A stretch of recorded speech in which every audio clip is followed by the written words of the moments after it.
Selamat petang dan selamat sejahtera kepada warga Malaysia. Isu politik pada petang ini adalah Anwar disaran lantik Menteri Kewangan baru. Pelantikan Perdana Menteri sebagai Menteri Kewangan dilihat kurang wajar, malah tidak selaras dengan prinsip tadbir urus baik seperti yang dilakukan oleh Datuk Seri Anwar Ibrahim sebelum ini.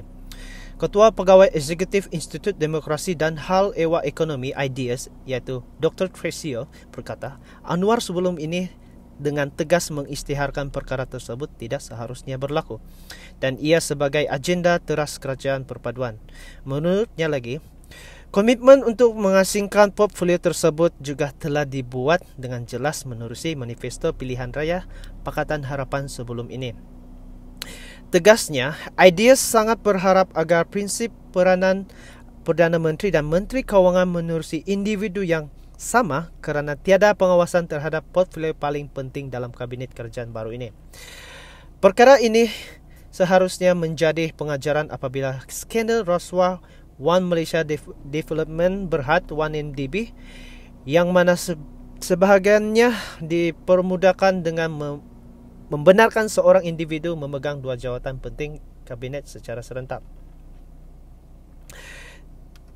3 pentadbiran sebelum ini telah cuba mengubah tradisi ini dengan melaksanakan pengasingan kuasa antara jawatan Perdana Menteri dan Menteri Kewangan. Walaupun secara politiknya sukar untuk menamakan Menteri Kewangan dan Kerajaan Perpaduan, namun ia perlu diasingkan terutamanya proses semak dan imbang, katanya dalam satu kenyataan.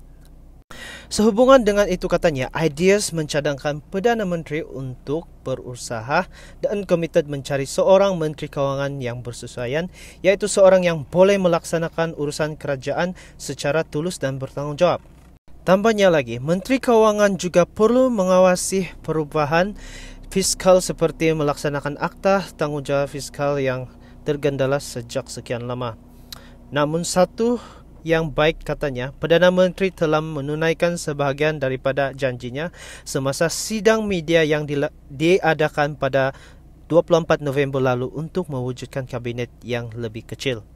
Sementara itu, Tracy berkata IDEAS juga mahu dilihat perwakilan wanita, belia dan wilayah yang lebih baik dan barisan kabinet semasa. Menurutnya, perkara itu seharusnya diterjemah menerusi 5 jawatan menteri dengan 5 ahli politik wanita, 4 ahli politik belia dan 6 wakil Borneo termasuk jawatan timbalan Perdana Menteri. Bagaimanapun, Dr. Tresio berharap agar Perdana Menteri tidak mengikuti langkah pentadbiran sebelum ini yang melantik timbalan menteri dan duta khas bertaraf menteri untuk memuaskan hati pelbagai pihak dan menjadikan saiz kabinet terlalu besar. IDEAS juga berkata secara tegas ini mengingatkan kepada semua menteri yang baru dilantik untuk melaksanakan tugas dengan sebaiknya, selaras dengan jangkaan tinggi rakyat terhadap kerajaan perpaduan untuk melaksanakan pembaruan dasar, katanya. Sementara itu katanya, IDEAS tidak dapat mentafsir sepenuhnya kewajaran Anwar melantik Presiden UMNO iaitu Datuk Seri Zahid Hamidi sebagai timbalan Perdana Menteri. Ekoran pertuduhan yang dihadapi oleh Ahli Parlimen Bagan Datuk itu yang masih berjalan di peringkat mahkamah. Menurutnya lagi, selain mensifatkan sebagai satu yang membingungkan, IDEAS juga turut berasa gusar terhadap pelantikan Ahmad Zamidi yang mungkin memberi kesan kepada senario politik negara. Meskipun ia dibuat bagi mencapai kestabilan, namun pelantikan Ahmad Zamidi sebagai timbalan Perdana Menteri yang memegang portfolio strategik memberi isyarat salah daripada kerajaan yang berikrar untuk mematuhi prinsip tadbir urus yang baik. Walaupun tidak bersalah sehingga dibuktikan bersalah dan sudah melalui semua proses rayuan bagi mengekalkan kursi parlimen, ahli-ahli kabinet yang dilantik perlu mempunyai standard yang lebih tinggi.